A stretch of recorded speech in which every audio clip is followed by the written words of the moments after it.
Okay, those of you who have come from chapter 10 of Exodus, story of Moses, looking for a lot of blood in this chapter, I'm sorry, you gotta wait one more chapter.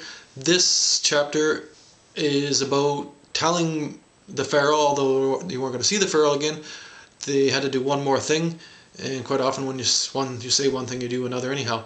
Anyway, there's one more plague, or we call this a plague, and then after the plague is over, the pharaoh will drive the Israelites out of his country. Okay, so we got verse 2. Moses says, the Lord says to Moses, tell the people to borrow. Okay, he means from everyone,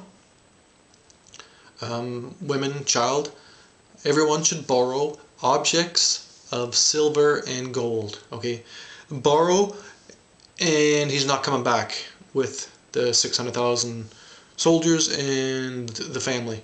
So borrow actually means take, because in the true sense of the word, borrow means you're going to use it for a while and then give it back. Like you might borrow a drill from a friend. If you don't have a drill and you want to drill a hole in the wall, you borrow then a drill, put the hole in the wall, and then your double and your whatever it's called, and then your screw and whatnot, and then you take the drill back to your friend.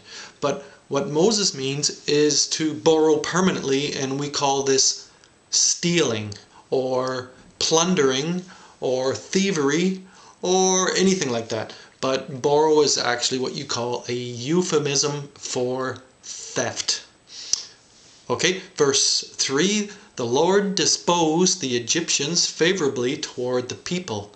Moreover, Moses himself was much esteemed in the land by the couriers and everybody. Everybody loved Moses, which is a little bit odd because just up until this chapter, everybody was being tormented and tortured and killed, and all the cattle had been killed, and everything had been, everything had been turned to blood in the first bit, and all the fish were dead and had to dig wells. And then just to recap everything, then the disease came, and then hailstorms and fire and thunder, and did we get the frogs and the lice, and then there was lice, and then there was locusts, and then there was beasts or wild beasts or raving insects, and then there was more dead cattle. The cattle had died at least 3 times, and we're not even done killing the cattle, because round midnight, verse 5, and every firstborn of the land of Egypt shall die, from the firstborn of Pharaoh who sits on his throne to the firstborn of the slave girl who sits at the millstone, firstborn of the cattle. Okay, so the cattle has already been killed at least 3 times. Now they're going to kill the firstborn of the cattle again. Okay, it's getting ridiculous. Okay, we'll skip to verse 7. We're going to do this one really quick. In order that you may know that the Lord makes a distinction between Egypt and Israel. Okay, now this is another one of those verses that actually says a lot, and people skip over this one, and they like blood better. Everybody likes blood. If you put a movie in the YouTube place and you say UFO, Britney Spears, fucking, you're just going to get a lot of hits. Okay, but if you say, in order that you may know that the Lord makes a distinction between Egypt and Israel, of course nobody's going to listen to you. So let's sing a song about Britney Spears. No, fuck Britney Spears. Let's concentrate. The Lord was Moses. Okay, if you read it enough times, it's obvious that the Lord is talking to himself, like anybody does. They don't like to admit it. Nobody likes to admit they talk to themselves, but people talk to themselves all the time. And anyhow, they don't usually do it out loud. But and I'm not doing it out loud right now because there's a camera right there. Wait, for some reason my machine only uploads videos that are 6 minutes. So that's why I'm always afraid that it's going too long.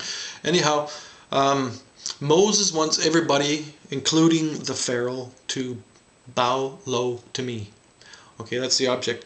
Everybody's going to give him all the gold and silver, and they have been disposed favorably towards him, which means they've been bloody terrorized. Just like today, if you are terrorized enough by the media, then you are going to be afraid to give up your job, to give up your nice car, give up your nice things, because you think that you need these things because you've been told over and over again, if you don't have the right things, how's that song by the band go? I can't get no satisfaction.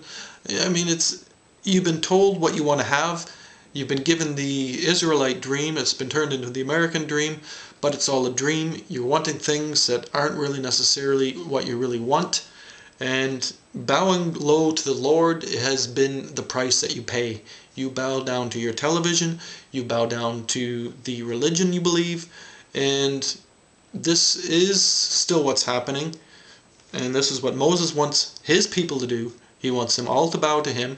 He wants the Egyptians to bow to him. He wants Egypt to say, you are the Most High Lord. Take all of our silver and gold and please get the fuck out and stay out.